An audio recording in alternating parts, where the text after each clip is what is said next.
Hello, hello, everybody. How are you doing? Becky, Raney here. And today I'm going to start talking to you about the microbiome and why that matters with your gut. And we've always talked about, you hear me all the time talking about the gut is the gateway to our overall health. If you don't have a healthy gut, then everything else kind of starts to fall apart. And it makes complete sense, really, if you think about it, because when you're when you're thinking of all the nutrients going into your body, it's being digested and processed. It's like a little manufacturing plant that's taking this nutrient and feeding that organ, and this nutrient feeding that organ. But if your gut is inflamed, it's not able to process the foods properly and sort them out to be able to feed your body. And we deal with that in many different ways. Symptoms look like brain fog. Um, we start to get overweight, or we're not sleeping at night. Our energy levels are very inconsistent, and this all has to do with how our gut is processing the nutrients. So I'm going to show you a video here that doTERRA came out with. And I wanted to record it and capture it so that I can take snippets and use part of it for my trainings down the road because it's so powerful. I really love how he talks about how our mouth and using mouthwash actually kills a lot of the microbiome. And I remember when I went to the dentist and was getting my mercury fillings replaced. It's a naturopath dentist, and they actually go through and do readings of the microbiome in your mouth. They will take a culture test, put it under a microscope, and show you how all these little uh, organisms are living in your mouth. It's just actually gross when you think about it. But we are 50% of our body is human, us, and the other 50% is these other organisms. It's just like this culture of all these different things living synergistically. But if you don't have that in the right balance. Like if you have way too much candida growing in your body, then you have yeast infections and IBS and all these other things that are taking over your body. And did you know that ulcers are actually having the wrong bacteria in your gut? It's not like spicy foods, it just aggravates that. And that's what's part of what causes the heartburn and stuff. So it's very incredible to think about. And I love for you to sit back and listen to the 15-minute conversation and interview that they talk about the microbiome. And this is phase one of three different video series is that doTERRA is going to come out. And so let's just go ahead and bring them on here. I'm going to take myself off. Well, I'll keep myself on here too. So let's see here and turn the video on. Here we go. Welcome everyone to the first of our 3 educational calls about the microbiome. One of my favorite things about doTERRA is that we are trying to change the world through our incredible products, but also through product education. Today you're going to learn about why your microbiome matters with the one and only Dr. Russ Osguthorpe, our Chief Medical Officer. This is the first of 3 calls. The second call with Dr. Brannick Riggs is going to talk about how your lifestyle and habit stacking impacts your microbiome. And the third call with Alex DeBell about how you choose the best microbiome product to support you and your family. I hope you're as excited to learn about this information as we are to share it. I'm going to turn the time over to Lauren Bush and Dr. O to start today's call. I just want to say, I guess it's Dr. Osgothorpe. Maybe I need to go through this, but I just remember Dr. Riggs was talking about some stuff. So let's just go ahead and listen to Dr. Osgothorpe. He's just amazing. We call him Dr. O. Yeah, it's pretty fun. He's a pretty cool guy. So here we go. Thanks, Jared. So today we're here with the amazing Dr. Osguthorpe, our Chief Medical Officer, and he's going to take us back to school on a topic that we may think that we know a lot about, but with emerging research, he's going to tell us there's so much more. Oh, it is so good to be with all of you today. I look forward to this conversation. Thanks, Lauren. Yeah, so today we're going to talk about the microbiome. We've heard a little bit about it. Yes, and some of us may think we know a lot, but you're going to show us that there is so much more. Emerging research is telling us we've just caught a glimpse of how important this is. It's really been amazing. If you look at PubMed, over the last 20 years, the microbiome research has actually exploded with 20,000 plus articles, many articles published every single year that is expanding our understanding of the microbiome, how it impacts our health, and how it impacts everything we do to try and improve our health and wellness. Awesome. So let's just start with the basics. Sure. What is the human microbiome? The human microbiome is composed of trillions upon trillions. It's estimated over 70 trillion cells make up our human bodies, but only half of them are human. Oh my goodness. Right? The rest of them are microbes, fungi, bacteria, all the different classes of bacteria. So there are so many cells in our body. We are actually life rafts, if you think about it for a second, for tons and tons of bacteria. And they play essential roles. For most of medicine history, we've not really thought about the microbiome very much. But in the last 25 plus years, we have really developed scientific tools, and our understanding has increased exponentially. We're still really just scratching the surface of what the microbiome can do for us, however. It's really quite a remarkable, invisible organ. I think that's something that I would like everybody to understand. The microbiome is this invisible organ within the human body that nobody thinks about, nobody really tries to take care of, nobody really measures to wonder how it's functioning. You don't go to the doctor and check your microbiome. They check your kidney function, your lung function, they check all these other organ systems, but nobody checks the health of your microbiome. And what we've learned over the last 20 years is that's been a mistake. So usually when this conversation comes up, people are really focused on gut health. And you're saying this is so much more than gut health. So much more than gut health. It's important to realize, Lauren, that our microbiome, the number of organisms that live in our gut, is huge. And it makes up the vast majority of our microbiomes on our body. But we have microbial communities all over. Every mucosal surface of our body, eyes, ears, mouth, nose, skin, urogenital tract, and of course the gut. Every single one of these plays important roles in our health and wellness, especially in things like innate immunity. We are just uncovering the importance of these different communities and how they impact our health and wellness.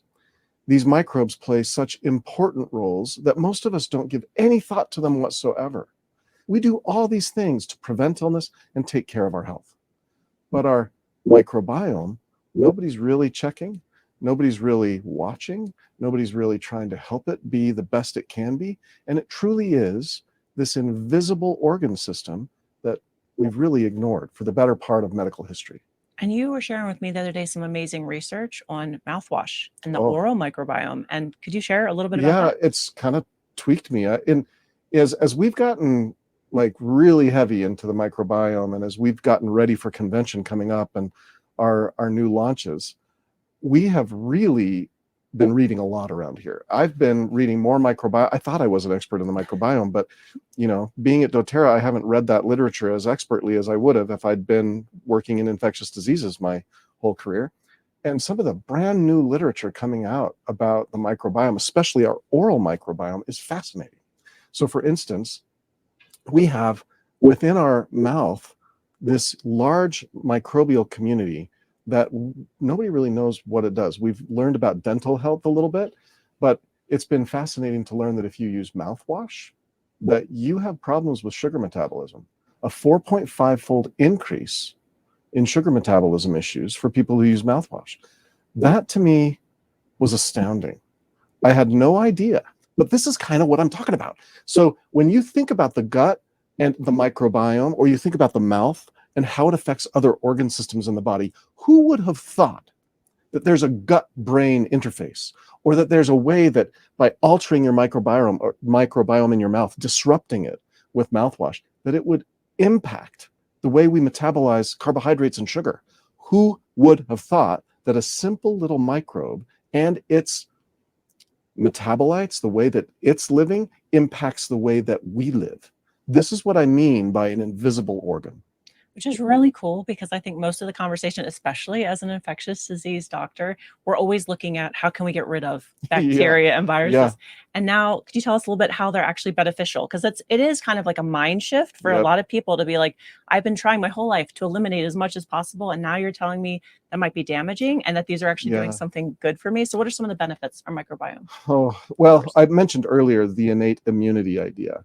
So I like to think about it like a garden, right? Your microbiomes all over your body are like a garden. And if you take care of them, they'll take care of you, okay?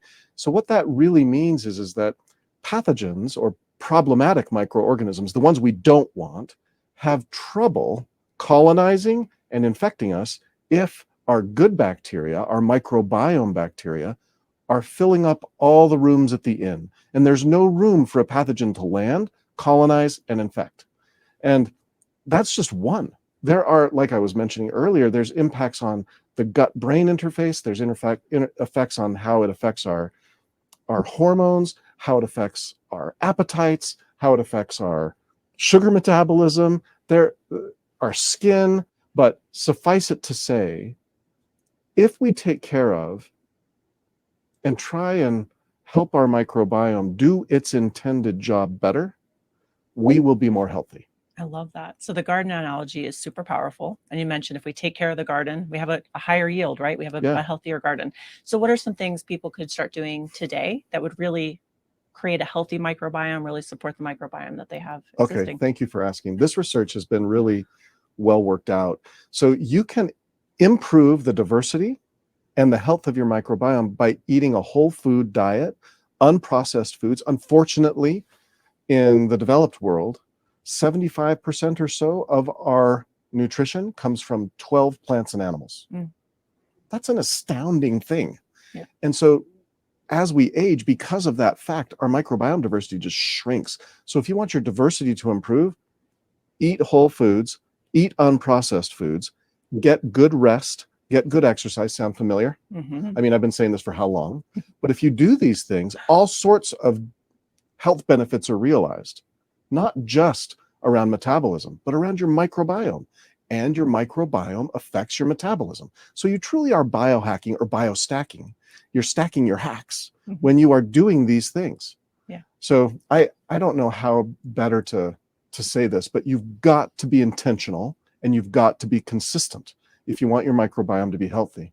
The other thing that you can do is you can take a probiotic that contains both prebiotics, postbiotics, that will help your microbiome be more healthy. It's kind of like watering that garden every day. If you water it every day, those fruits and vegetables you want to grow, and the weeds don't. The pathogens don't. There's no room at the inn for bad things to show up if you take care of water, mulch, aerate your garden. I love it. So you made 3 key points that I want to focus in on. One is our microbiome as we age. Diversity the diversity decreases. So as we age, what happens? We've measured this. Like we've looked at young adults to older adults, and the number of species and the diverse way that these are ratioed against one another, they just decrease over time. So it's one of the effects that we think is probably linked to aging, although we haven't found the direct link. I like to think about the microbiome's effect on our body, all of which is indirect, not direct. Awesome. And then you mentioned diversity. It's incredibly important. This is part of the crowding out. Yeah, it's exactly part of why we have to have this diverse microbiome. Is if you have, well, diversity is the spice of life. And it's the same thing with our microbiome. If you have monoculture or just one thing, you're susceptible to that one thing's weakness. But if you have a large group of diverse, healthy microbiome bacteria and fungi in and on your bodies, you can handle lots of different kinds of challenges. Very cool. So on August 8th, Dr. Riggs and I are going to chat through the wellness pyramid and how lifestyle factors come into play, impacting the diversity and health of our microbiome. That is going to be a fascinating conversation, one you will not want to miss. I will not be missing it. I will be in the background laughing at Brannick and making fun of him as we go. We're going to see that interaction. It's going to be a blast. Yeah. But then the third thing that you mentioned was we could be taking something on a daily basis. And how could we do that? So you've heard me say this before, but when we want to take care of our health, we have to be intentional and consistent. So when we talk about taking care of our microbiomes, we're talking about sleep, exercise, whole foods, non-processed foods, and probiotics every day. Every day. This isn't something you get to just sort of say, well, I'll try it. It's Tuesday. No, it's got to happen every day. Otherwise, you're not realizing but a tiniest fraction of the health and benefit available to you by taking care of your microbiome. And we have an amazing product that you could be taking on a daily basis, right? Our PB Assist and our PB Assist Junior for our kids. Absolutely. And at convention, you're going to hear so much more about this. Like, this is why we're having this conversation, is to get people educated and excited about what's coming. We're very excited about convention to share with you how we've improved and expanded upon these principles to make our lives better. This kind of product is like cool water on a hot sunny day. It's just going to create all sorts of growth, biodiversity, and health in those who use them intentionally and daily. I love that. And I believe that Jared has an amazing announcement for you guys. So thank you, Dr. O, for joining me today, for sharing all your wealth of knowledge. Hopefully you guys are super intrigued and realize that there's so much more to learn about this.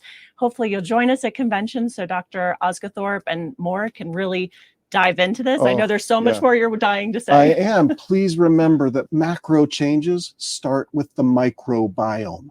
It's just that simple. Very cool. So join us at convention, but I believe that Jared has an amazing announcement for you guys right now. So I'm going to pass it back to Jared. That's right, Lauren. And thank you and Dr. O for sharing with us your knowledge about the microbiome and how it is more than just our gut health, that it impacts all of our body systems. Our entire well-being is dependent on our microbiome. You know, as we continue to age, that microbiome changes. As we have lifestyle choices that may not be the best lifestyle choices, it's impacted. So the best thing that we can do, and I love learning this from you, is PB Assist Junior. They're incredible products, some of our most popular that we have out there, some of the most reordered products that we have. And today, Lauren said we had a surprise, and I do. I've got a great one for you. Starting tomorrow, 25th. Yeah, so they had a BOGO, and that's of course all over already. And hopefully you had a chance to take advantage of the BOGO to buy one get one free of the PB Assist. It's just incredible. That product is why I do doTERRA. The probiotics are incredible. They're a dual capsule with a prebiotic in it, and allowing the probiotics to live through your stomach acids and get into the lower intestine where they do their trick and keep things going. And I would like to challenge you also to consider doing a cleanse and, maybe get on your order the GX Assist for this month and have the um, product there. And maybe we'll go ahead and start doing the cleanse at the last half of the month and be ready for September 1st, starting with the PB Assist again, doubling up on that to get the right bacteria back in your stomach and really start out the fall with a really great feeling good and getting your body set up for empowering your life, right? So, anyway, hopefully this was helpful. And I apologize for the misnames and all this stuff, but I'm trying to do this quickly so that I can get this information out to you. So, thank you so much, you guys. We'll talk to you soon.